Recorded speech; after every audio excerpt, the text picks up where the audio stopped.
நாம் இப்போ meal maker வச்சு ஒரு பிரியாணி செய்யலாங்க. லாக்டவுன் டைமில் எந்த நான்வெஜ்ஜு வெஜிடபிள்ஸ் இல்லாததால் இந்த பிரியாணி குயிக்காக செஞ்சிடலாங்க.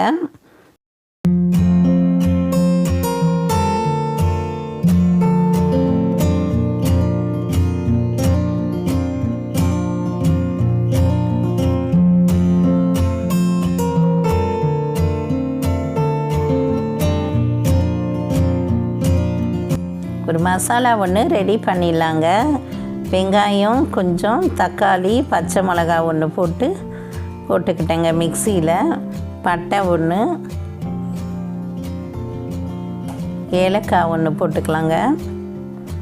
கிராம்பு 2, இஞ்சி பூண்டு பேஸ்ட்டு,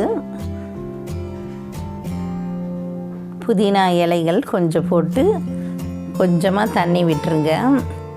இந்த மாதிரி பேஸ்ட்டு மாதிரி அரைச்சி எடுத்துக்கலாங்க. டேஸ்ட்டாக இருக்கும் அந்த பிரியாணி, வாசனையாகவும் டேஸ்ட்டாகவும். ஒரு குக்கரை அடுப்பில் வச்சுட்டு 2 ஸ்பூன் நெய் விட்டுக்கிட்டேன், 2 ஸ்பூன் எண்ணெய் விட்டுக்கிட்டேங்க. எண்ணெய் நல்லா காஞ்சதும் சோம்பு, 2 கிராம்பு, ஒரு பட்டை, பிரிஞ்சி இலை இதெல்லாம் போட்டுக்கிட்டேங்க. நல்லா பொரிஞ்சதும் நீல வாக்கில் கட் பண்ணி வச்சுருக்க வெங்காயத்தை சேர்த்துக்கிட்டேங்க. வெங்காயத்தை நல்லா வதக்கிக்கங்க. வெங்காயம் கோல்டன் ப்ரௌனாக ஆகணும். பச்சை மிளகா 2, தக்காளி ஒரு பெரிய தக்காளி எடுத்துக்கிட்டேங்க, பொடியாக கட் பண்ணி அதையும் சேர்த்து நல்லா வதக்கிக்கிட்டேங்க. மஞ்சள் தூள் 1/2 ஸ்பூன் சேர்த்துக்கிட்டேன். மிளகாத்தூள் 1 ஸ்பூன் சேர்த்துக்கிட்டேங்க. காஷ்மீர் சில்லி, பிரியாணி மசாலா 1 ஸ்பூன் எல்லாம் சேர்ந்தாப்பில் நல்லா வதக்கி விடுங்க. தயிர் 2 ஸ்பூன் போட்டுக்கிட்டேங்க. நல்லா வதக்கிக்கங்க.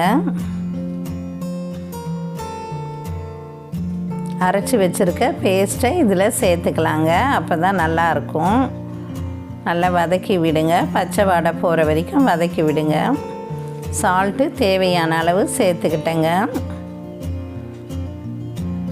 நல்ல வாசனையாகவும் இருக்கும் இந்த பிரியாணி. கொஞ்சம் நேரம் மூடி வச்சுடுங்க. அப்போ தான் மசாலா எல்லாத்தோட கலந்துடும்.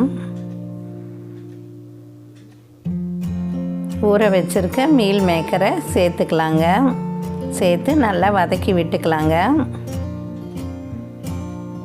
மசாலாவும் மீல் மேக்கரும் நல்லா வதங்கணும். கொஞ்சம் நேரம் மூடி வச்சுடுங்க. ஒரு 2 நிமிஷம் மூடி வச்சுட்டு ஓப்பன் பண்ணிவிடுங்க. நல்லா கலந்துருக்கு பாருங்கள் மசாலாவும் மீல் மேக்கரும். 1 டம்ளருக்கு 3 டம்ளர்னு தண்ணி விட்டேங்க. தண்ணி பார்த்து விட்டுக்கோங்க, ரொம்ப விட்டால் குழஞ்சிடும். மூடி போட்டு மூடி வச்சுட்டேங்க. நல்லா கொதிக்குது பாருங்கள். இந்த டைமில் தான் அரிசி சேர்க்கணும். கழுவி வச்சுருக்க பாஸ்மதி அரிசியை சேர்த்துக்கிட்டேங்க. ரொம்ப கலர வேண்டாம், லைட்டாக கலரிட்டு மூடிடுங்க. நல்லா வேகுது பாருங்கள்.